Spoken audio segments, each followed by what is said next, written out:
JavaScript, and I wish I was not. So, but my background is in HCI, human-computer interaction, which really means that I now have the vocabulary to complain about things ad nauseum. Yeah, so every design is a trade-off, right? Or at least most designs. And so I can look around and look at that and be like, that's a bad design. And this guy is the one that normally has to listen to me complain about it. And so I'm not going to talk about any code. I'm not even going to talk about any platform. Anything that I'm talking about is really, it should be applicable to any kind of project that you have now or in the future, right? This kind of information doesn't get old. So my talk is the 7-ish habits of highly effective interface designers, but I am not talking about anything that is done in Photoshop. I'm not talking about anything that you have to be a designer to do. I'm talking about button placement. I'm talking about the flow of your application and stuff like that. So, and just to show that things never get old, I cannot recommend this book enough if you're at all interested in usability. It was written in 1988 by Donald Norman. And it was originally called The Psychology of Everyday Things, and then they eventually changed it to The Design of Everyday Things. And his work is legendary. He talks about doors. He talks about HVAC systems, you know, things that he's come across in his whole life, and shows where it came from and sort of where it's gone and sort of where things went wrong. But his theme throughout the book is that users often feel incompetent, or they blame themselves because they don't know how to use it, they're not smart enough to use it, and generally feeling incompetent. And what Donald Norman argues is that it's actually as much on the designer as it is on the user, because you have not designed for the correct user in mind, essentially. And when I started this talk, I didn't make any of the graphics in this presentation. I totally stole them all from Google. And this was actually one of the first ones that I came across when I started looking at user-centered design and like what the different steps are. And I hate this graphic a lot. And so this talk definitely works best with like people talking at me, and like feel free to interrupt me at any time. What are some things that you see that are wrong with this picture that make it bad user experience? Chutes and ladders, okay. Where to start? Where's the start? It actually went like way down here. I have to know what direction I'm supposed to be trying to go, and you can't read anything? Like, You can't read anything. So. Colors aren't meaningful? Colors aren't meaningful. Yeah. Okay, so normally green means go, red means stop, and they do have a green done button, but it's not actually connected to this green bit over here. They do have, you know, bad things on the red, and that's where the little chutes are, but it's not clear how you get there, like what its purposes are. But Contrast with the text. yeah, contrast is terrible. This is actually like purple text down here, and it's like, how the hell would you do that? And like the font is bad, right? You can't even read this. Like in particular, I'm looking at the word usability, which is one of the biggest words in this thing, and you can't read it because the A is bigger than the S and it doesn't line up, and your eye just doesn't read across that at all. So their usability font is not usable. Their things are not defined, right? So they're using terms, I forget where. Oh yeah, low fidelity prototypes that they're not really talking about in enough detail. And somebody mentioned it's chutes and ladders. There's no instructions for when you can use the ladder versus when you have to go around the long way. And it's not even a guideline, right? It's just a path. So everything about this is wrong, and this is not how you should do user-centered design.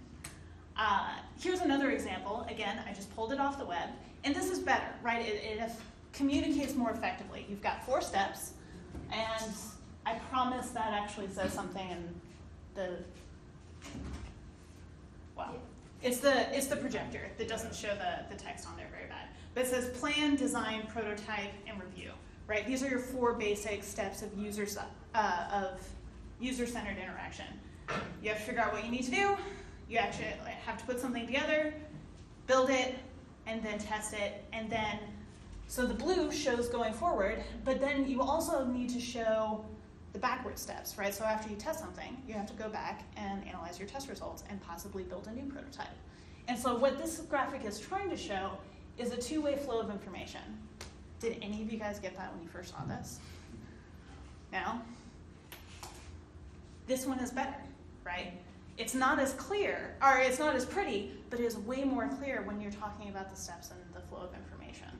And so this is, Donald Norman's thing. It may have won an award for design, but that doesn't make it good usability. So yeah, this is a more effective, and they call it different things, but it's the same 4 steps. But the one that I actually really like is this one. And I like it because, A, it's a circle, right? It's all one thing, and it actually gives you good examples of what each step is made up of. So when you're talking about research, user research, you actually have to go out and talk to people, right? These are interviews, these are questionnaires, these are people watching people use your system, that type of stuff. Design, again, you have to actually wireframe stuff, prototype it, validate, and evaluation. And my talk here is going to be about this step here, right? So how can you design your thing to be more usable? But there's even something on this slide that is not great in terms of usability. Does anybody see it? Give you a hint, readability. I know, but only because you told me. Yeah. The title, right? So user-centered design. I don't know about you guys. My eye immediately looks at the word C, and it takes an embarrassingly long amount of time to figure out that these are vertical words, right? So if this was better, the spacing should have been much less vertically so that you could see that they're related vertically. And just to show that this isn't just a crazy example that I came up with, this is Target's new brand label, right? They're called A New Day. And when I first saw this, I read the word and I was trying to figure out what happened to these extra letters, right? So, thanks, Target. Yeah, and so user-centered design is so important when you're talking about something that people actually have to work with. And it doesn't matter what you're working on, whether you're working with the general public or a specialized user, if you are actually thinking about the end point of the person using it, you will come out with a better final project. So getting on to the actual 7-ish habits. And when I say habits, I'm totally, completely aligned. They're more like things you need to keep in mind, but it just didn't flow as well on the title. So I think about going to the gym all the time. That's totally a habit, right? And so this list is not exhaustive by any means, but it's just to sort of get you thinking about the right types of questions. So the first thing that I'm going to talk about are conventions. All right, so conventions essentially are invisible information, and it is everywhere, that tell you how you need to use something, how you interact with something, and we use them on a day-to-day basis without even knowing. Anybody know where this is? Nope. A library? It is a library. Oh, is it that one NC State? Yeah. Is there no Wolfpack people in here? Hunt. Oh. Well, I got my PhD from NC State, so. Was it there like 30 years ago? No. Or And in 25? fact, this one opened up in 2013. It's like the new crown jewel, 125 million. That's one that has the big robot. Yeah, the thing. BookBot. Yeah. Mhm. Yeah, and so it's like special. The BookBot improves cost efficiency, right? You don't have to clean it. It gets you all of your stuff. And the algorithms behind it are actually really interesting. Anyways, these are little study rooms that you can reserve for anywhere from 2 to 10 people. It's great. The walls are whiteboards, most of them at least. And of course you have these glass doors. Which ways do the doors open? You think they open out? Or get both. Just like, like Yes, they are gull-wing doors actually. No. So you can't tell, right? These doors actually violate all the conventions that we have about doors. Doors have one function. They go one way, they do one thing. And these doors are designed badly. The convention is vertical bars are pull handles and horizontal bars are push handles, also the push plate. And when you if you've never noticed this before, I have just ruined your life and I'm sorry, because now you will see it everywhere. And I actually sat at a restaurant in DC that had the door installed backwards. So the horizontal bar was pull and the vertical one was push, and every single person that walked through that door got it wrong for 45 minutes that I watched. It was kind of crazy.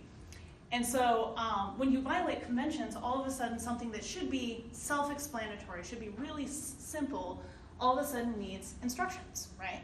If your door needs instructions, you haven't designed a good door. And the same is true for websites.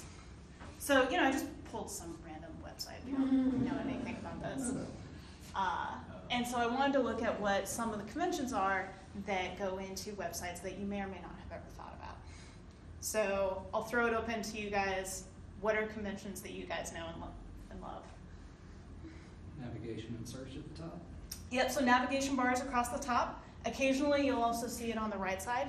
You will never see a navigation bar on the left side. Do not put it over there, okay?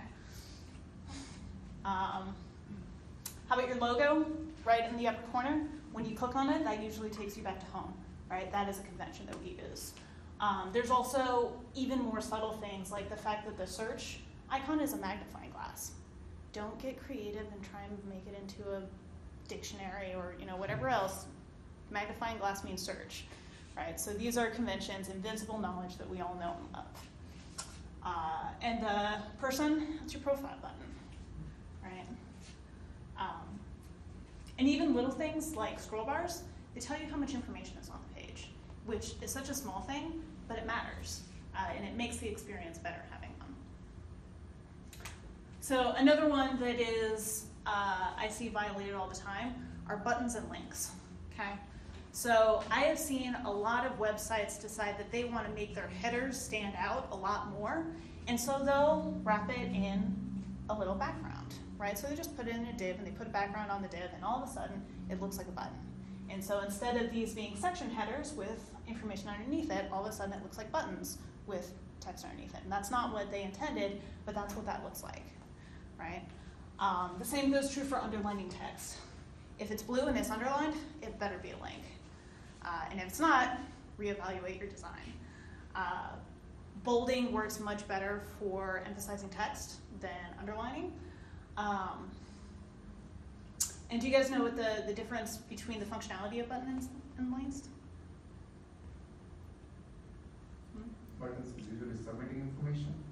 Yeah, so they're internal interface interactions. So for submitting forms is kind of a big one, but also if you want to open up panels, things like that, versus links are external or non sequitur information. So you go to someplace else that has nothing to do with the page that you're on. And if any of you guys work in government contracting, accessibility standards for screen readers make a big distinction between links and buttons. And so it's good to have these kind of conventions in mind to make sure that other people can use your products. So, any questions on that stuff? Next thing I'm going to talk about is fonts. And I have to be very careful here because I don't want to suggest that somebody needs to use a particular font because the difference is about the same as Star Wars versus Star Trek, right? You have serif and serif and sans serif fonts, and people will go to war with you if you say that one is better than the other. Okay, serif fonts were developed with the printing press, right? They've been developed over the last 500 years to make people's eye read better along the line. So what I was talking about with the word usability in that bad graphic, that didn't read well. And if you think about it, serif fonts were invented before reading glasses, right? It was really important to make things as readable as was physically possible because the eyes that we had was all we could ever have. Versus sans serif is more of a newer thing, and they've been especially popularized with the web and specifically Apple, right? Apple's design paradigm has spread like wildfire in the last 10 years. And so they go for very clean, and that's the sans serif. And the research is unclear, right, about which one is better. I'm an academic. There is no clear winner, and it's mostly what you're used to. And the more the web goes forward, the more we're seeing sans serif fonts. So that's what people expect to see. But they can both go too far. So these are just two fonts that I pulled out of my PowerPoint list. I don't even remember what this one is for the serif, and it's not a good font. The spacing's really tiny. You'll get eye fatigue reading very much of this. So, but this one, does anybody recognize this font? Just out of curiosity? Looks Apple-esque. Yes. This is called Helvetica New, and this was introduced with iOS 7 when Johnny Ives redesigned iOS, and I happened to be working at an app development company at the time. This font gave us so much trouble. Does anybody know why? Big O's. Nope. It's too thin. It does not stand out from the background at all. And there's no width to it in order to do that. And so this is the font that they use for all of your app labels, or at least they did in iOS 7. And you can set your background to whatever you want it to be, and it made it completely and totally unreadable and unusable for the first iteration of iOS 7. And I believe they actually had to add shadows onto the text in order to get it to stand out reliably from backgrounds. Okay? So this is a pet peeve of mine. I don't like the really thin fonts because they just don't translate well to universal design. So another thing should be, again, fairly self-explanatory. Don't get too creative with your fonts, right? It looks unprofessional, and at some point it becomes unusable. So handwriting fonts, use them very, very sparingly. And it's usually to express like personal ideas, because that's what we think of when we see handwriting. And the same goes for fancy fonts. They're good for titles. Don't use them for a full paragraph, please. And on that note, there's another thing that you shouldn't do with whole paragraphs. I hate Twitter too. In part because they've popularized this idea of capitalizing all text of a paragraph, and then people screenshot it, and then you can't even change any browser settings or anything. Reading all capital text was popularized in legal documents, and it makes things so much harder to read, and your eyes do get strained a lot more quickly, especially when it's bolded down here. This gets very difficult to read after a while, and your eyes will just try and skim through it as much as possible. And the reason for this is fairly obvious, and it's because you have different shapes that your eye can hold on to when you're working in lowercase versus capital. You just have a top and you just have a bottom. And this is true for both serif and sans serif. Most fonts, this is true for. One thing that's kind of interesting, you guys may or may not have seen this, is our eyes don't actually read whole words. We look in snippets, right? Fixations. And as long as the first letter and the last letter are correct, you can actually randomize the ones in the middle, and you'll still be able to read it, in a big part because of this phenomena of being able to latch on to the different levels of the letters. So. Another thing, colors. Don't be dumb, right? So again, we talked about this a little bit with the big graphic, but green is good. Use it for good things. Red is bad. Don't use it unless you are talking about something bad. Man, this is supposed to be like that really bright green that blows your eyes out on a screen. Don't use this background, right? Make sure that you have good contrasting colors between your text color and your background. This is especially true if you have any kind of picture or gradient on your background. You got to look at it all and make sure that matches.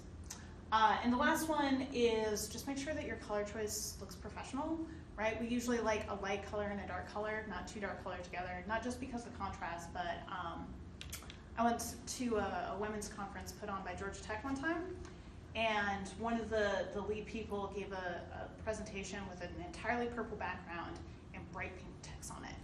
You couldn't read it, it looked awful, and it was actually distracting. I have no idea what she talked about, but I still remember her slides 5 years later because they were so hard to read. So. Speaking of pictures, putting text on photos is a new trend that I don't think is going away anytime soon. Even the Drupal header had, they actually had an animated background with text on it. But you have to choose your backgrounds somewhat carefully because the busier the background, the harder the text is to read. But luckily we have an easy fix. Just put background on it, right? So, oh, and just as a quick example, this is the website that I grabbed these particular graphics from. And you know, they talk about a couple of other things like the rules of three. Don't have more than 3 fonts on your page. After that, it just looks busy.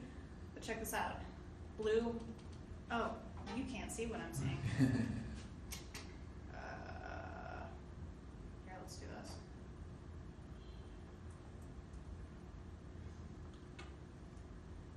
Blue underlined text, not a link. So. Let me.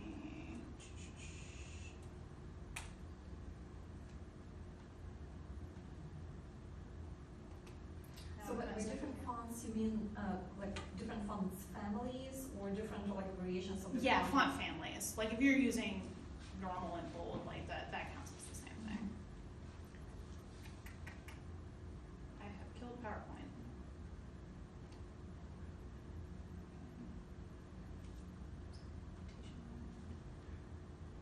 Do you see any issues with like mixing serif and sans serif fonts? No, and in fact, a lot of people like to do it to separate headers from text. So yeah, like people do that all the time. It's considered good practice. Figure out where I was. Okay. All right, next topic, efficiency. Netflix has 2 minutes to suck you in before you go on to some other task, service, whatever. All right, so if you're talking about wasting the next half an hour, Netflix has done a million different studies to see how you browse their website. And if you can't find it in 120 seconds, you leave.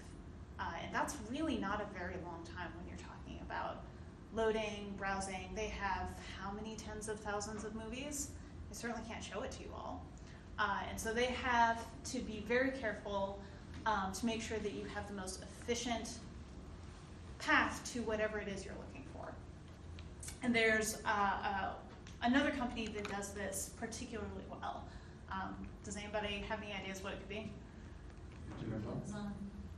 Amazon, right? Amazon knows that you don't want to have too many steps between you and spending your money.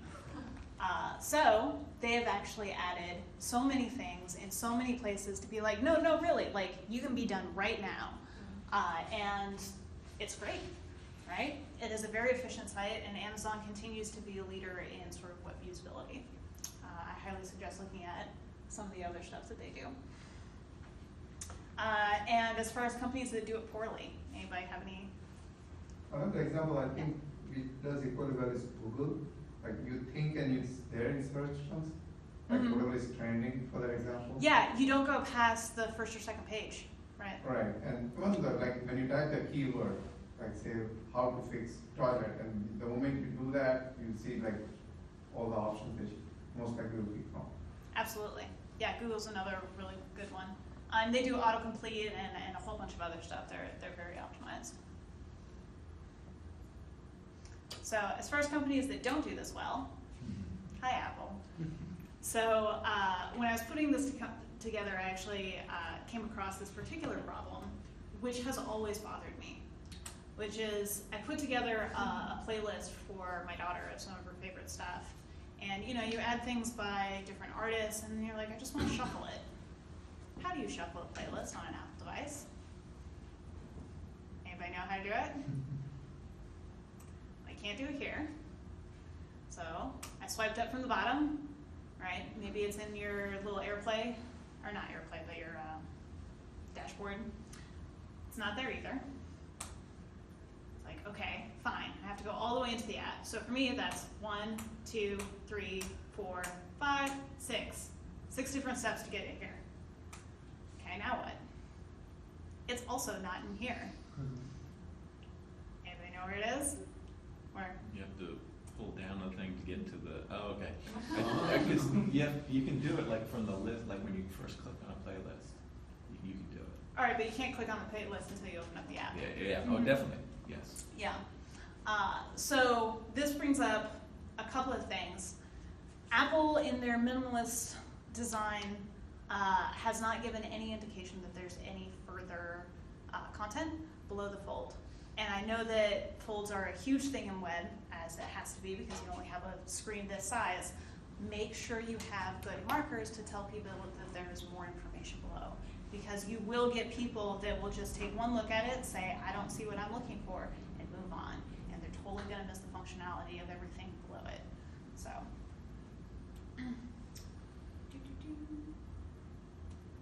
Okay, working memory. People are not as good as we like to think we are. To prove it, anybody want to try?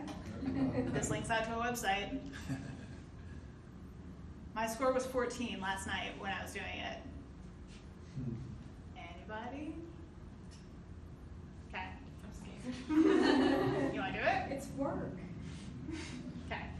So, yeah, working memory is about 7, which if you actually go and play it, that's about what you start out at if you haven't been practicing. So 7 items on average, and there is a million studies that keep on confirming these limits, right? These are well-established human norms. And working memory gets refreshed about every 20 seconds. So that's how long you have to get from one step to another before your user has completely forgotten what they're doing, okay? And it's overwhelmed easily when you combine it with cognitive tasks. So if they're actually trying to accomplish anything, you have to take into account that 7 items is way lower. And again, another example, if anybody is feeling brave. So you can compute Fibonacci numbers fairly easy, but if you try and compute Fibonacci's while pointing out, like, say, the blue word, it becomes almost impossible because it's too many things for your working memory to put together. So if there were any adventurous people I actually had, let's put up.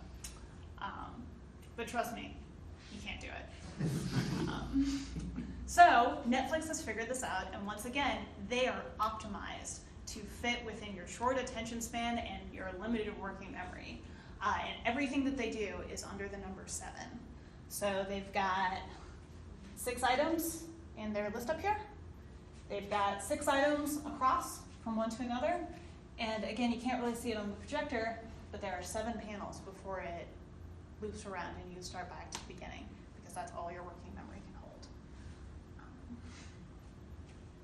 And, keep in mind that 7 is the average, and not everybody can be average, right? So for every average person, there is somebody below average. And we, as programmers, have been shown to be right about here, right? We are in the top 5% of the population, scientifically speaking. The average user is at least twice as slow as we are. And the not so average user, 2.5 times. So something that takes us 10 seconds to do, takes somebody in the 25th percentile 25 seconds to do, right? And that's a huge difference when you're talking about websites and how much you spend doing a task.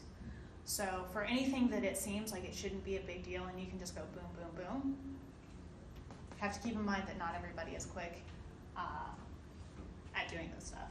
And that their working memory, especially if they're doing unfamiliar things, if they're trying to figure out tasks, if they are filling out forms, every single one of these things puts them lower and lower in the percentiles. So how do you actually apply this information to web programming?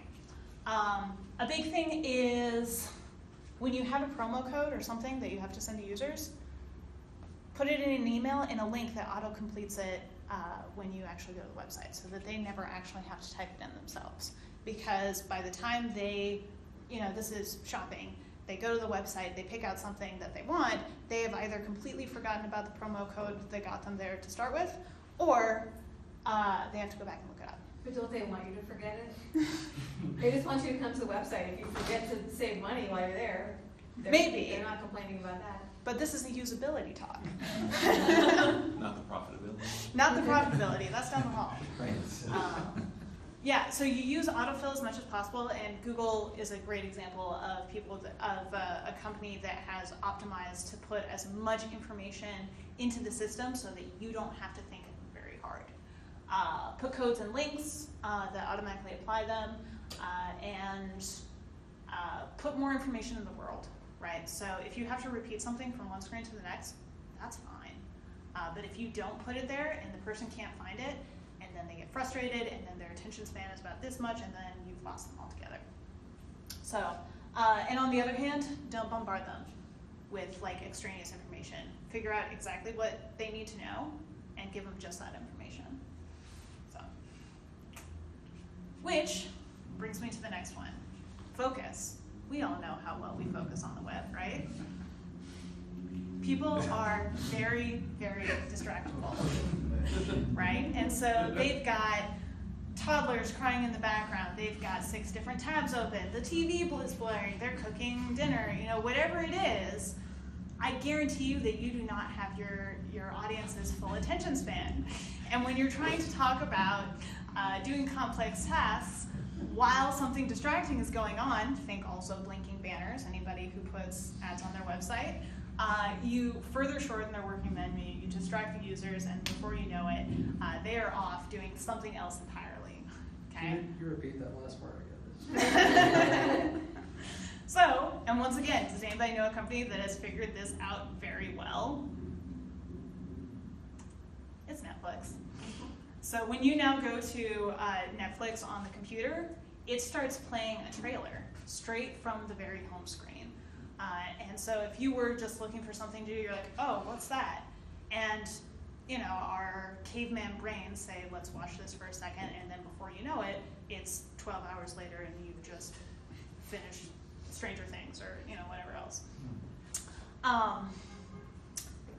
And actually, if you access it on, I forget if it's the Apple TV or the PlayStation, it will actually open up and play the full video if you don't move away from the opening trailer, right? They waste no time in getting you sucked in. So, all right, personas. Does anybody here not know what the word persona means in terms of user experience? All right, so I don't have to explain this. This is you know, your target user, and I feel like it's a buzz term that is somewhat overused when you're talking about user experience, but it is also still critically important, right? So if you're dealing with the AARP website, you need to make sure that all terms are not new things that have popped up, because not everybody's going to know them. So this one, you know, honey, quick call the doctor, computer somehow knows I got a virus. Virus means something entirely different, and you know, it's likely spam, but you know, it may be Norton popping it because they still have Norton. Language should be targeted towards user, and this one I can't stress enough, tasks need to be identified, and you need to make sure that they are efficient for your particular user. So let's say you run an event site, and you think that people might be coming to your website to check the time the doors open, right? This is true for the theaters. You need to make sure that it's only a couple of clicks to that point. Because, as I've already mentioned, efficiency is really important. And for any of your target users, sometimes you get very non-technical users, but sometimes you also have very technical users. And also keep in mind, you are an expert, right? It doesn't matter what kind of product you are building. By the time you are done building it, you know it better than anybody that's just browsing the web, right? And so even if you don't start out that way, you have to really take a step back and make sure that you're thinking in a way of somebody that is just approaching the subject for the first time. So, okay. And last but not least, this is my 7th item, users. And this is also very much going back to Donald Norman's thesis, which is that you can't just discount users as stupid, because where they are feeling incompetent, that's a problem in your design, likely, especially if it's more than one, right? One person can be anomalous, but as soon as you start seeing a pattern, you need to look at your website, your product, whatever you're looking, and really sort of do some soul searching to see if there's a better way to do it that would solve the problem that people are having. So these are sort of my thesis questions of when you sit down to a product and you're looking at, you know, the circle of user-centered design. These are the questions that you need to ask yourself. You know, have you made the right tool for the job? Does it actually do what users want it to do? Does the user know what to do? Is it clear? Does it need like actual label instructions to say where you need to go for step 1 and step 2? What mistakes can be made? Right? Does your back button work? Because back buttons should always work, and if they don't, stop and redo it. How can mistakes be fixed? So if you click on a button, can it be undone? Does the user know when they have performed an action? So if you add something to your cart 5 times, does it actually show like a 5 up there, or do you just see that your cart is full? Right? These are things that have different levels of feedback that are really important. And does it flow? Do you need to go backwards and forwards in order to have all of the information, or can you just go from one step to another easily? And last but not least, have you made it in line with realistic expectations of the user? This goes from personas. Is it designed for your target user in mind? This goes for working memory. This goes for the reality of accessing devices on your mobile phone and having distractions around you all the time. Okay? And make sure that, especially if you are selling a product, that this is something that actually connects the start to the finish that you actually want to see. So, all right, any questions to this point? So I just thought it would be fun to look at some examples of really bad websites that I've come across. And this one, has anybody seen the Yale Department of Art site? This is, all right, how do I get there? Let's duplicate. Because it shows up on my screen and not your guys's. I kid you not. This is Yale's art undergraduate page. Every single one of these pages has content in only half of the page over here, and the background is moving, repeating, animated GIFs. Right? Shrimp for some reason. Yeah, and so like this one also randomly has a scroll bar. Well, none of the other ones does. They have random gradients. These are the actual senior art majors of art at Yale. So, and it just keeps on going. On and on and on and on and on and on and on and on and on and on and on and oh my god, am I near the bottom yet? This page is really not trying to be usable though. That's like not its primary It's goal. supposed to be ironic or something. I don't know what it is, but it's been like this Yes. for a very long time. And they're all like this. Oh, that's Okay? So, current students, you know, this is where you get information for how to register for classes. I'm sorry, that's actually pretty awesome. Yeah. This whole thing. See the old people, because we used to make websites like that. Diving into the film. All right, here's another one. Oh It's my this god. one. Okay. Kill me now, definitely. So, and it's even animated up here, I just want to point out. So, it may or may not be in another language, I don't know. So, but yeah, similarly, it goes on and on and on. And this way too. Why? That is a great question. Why? I don't really want to sell stuff. Are there any Hunger Games fans in here? One. All right, so this is the author's honest to God real website. Wow. There's a whole lot of white space, but I don't think this is actually what she was necessarily going for. And you'd think, at the very least, that you could click on it and be taken to a description and or link, and that's not true. So let's go into the works and, hey look, that's a link. How about here? Somewhere. All right, so Amazon just takes you straight to Amazon.com, not even to any of your books. Yeah, and I mean, this is an internationally known author at this point, and this is still her current up-to-date website. So.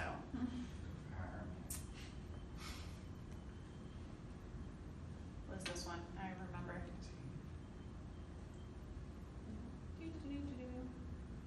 Oh, so one of the slides that I didn't use was like a loading GIF to see how long it would take before people like start looking at their watches. About 7 seconds before people get really upset at how long a page loads. And they'll just like go back, it's not working. So another thing to keep in mind. Yeah, so this is UAT, and like in particular, their menus are just unusable. Like it's not even like going outwards. First off, you should never have a double nested list that also then has nested lists inside of it. And if, let's say you actually want to know one of these, right? This is not a great design. So they don't want you to click on. Yeah, and like, what's this one back here? I can't even tell. It's way too small. This is not a list that is easily browsable. People's attentions are small. They're not gonna sit here and be like, all right, what's this one? Great. Okay, well, I've missed the next one. What's this one? You know. So this one is one of those where the efficiency is bad and it doesn't flow in a way that you would want it to. And so it's pretty, you know, kudos for them for being creative, but it's not a usable website. Your users actually have to chase your content to click on something. Yeah. Yeah, let's say you're dealing with an old person.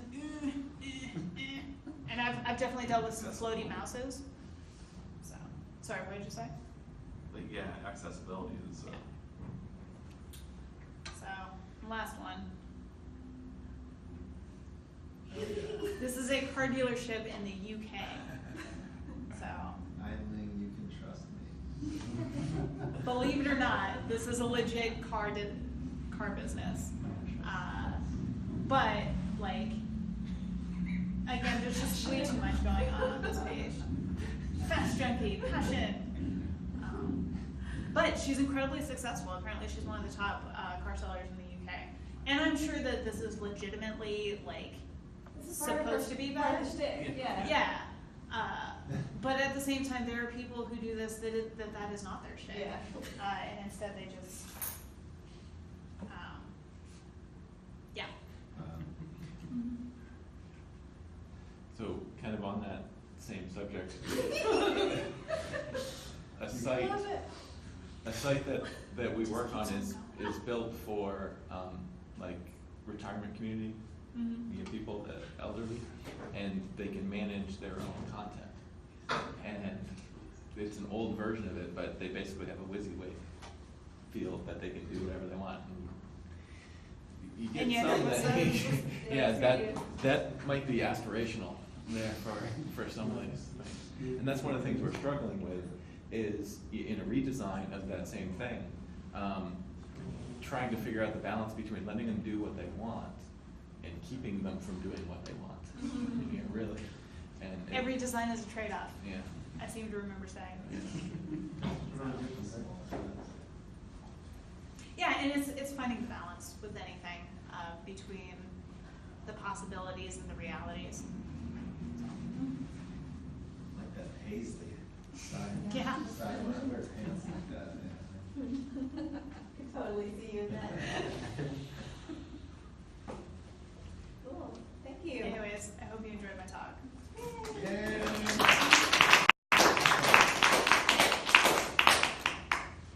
I have a question. What's up? So, you as a usability expert, what are your thoughts about hamburger menus and just hiding the menu under this icon? As long as there is so like, I'm thinking in particular like the jQuery accordion type stuff, and they have like the little arrow that turns to shows you that there's more underneath. And so as long as you have that icon to show that there's more content, I have no problems with them in terms of usability. I do think a lot of people just put the hamburger icon and they expect the More- user to know that that means more menu. like this, I feel rather like than. if I wasn't a web developer, I would know that. Oh, that one. Yeah, because this is actually the Drupal site. If it gets a little bit Yeah. small, you know, they hide all the navigation there. It's not my favorite. But I think that as an icon, that particular, the 3-line icon doesn't have the same meaning as like the magnifying glass, right? So the information is not going to be there, especially if you're dealing with elderly or, you know, people who are not familiar with sort of the nitty-gritty of web conventions. And so we just, on that same subject, Sean just found an article talking about the usability of the hamburger menu and how you can increase the use of it if it says menu next Yes. to it. So if it's the burger plus the word menu, they That's get much better. a lot better. And in this particular study, they were talking about, they were doing some A/B testing of, you know, initially it was just the hamburger menu. And then one of the things they were testing was burger menu. And then the other was having the first 3 items in the I really thing. love this study. Yeah, and then having a more link, Yeah. which opened to show the rest of the items.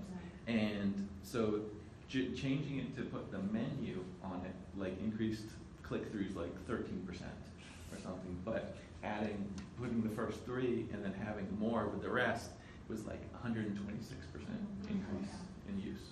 Yeah. And again, it's just showing visual cues that there's more content. Because you're showing instead of telling. Mhm. You can actually see, oh, this is the And thing we're doing. if I think of it, I'll put a link to that article in the thing for today's.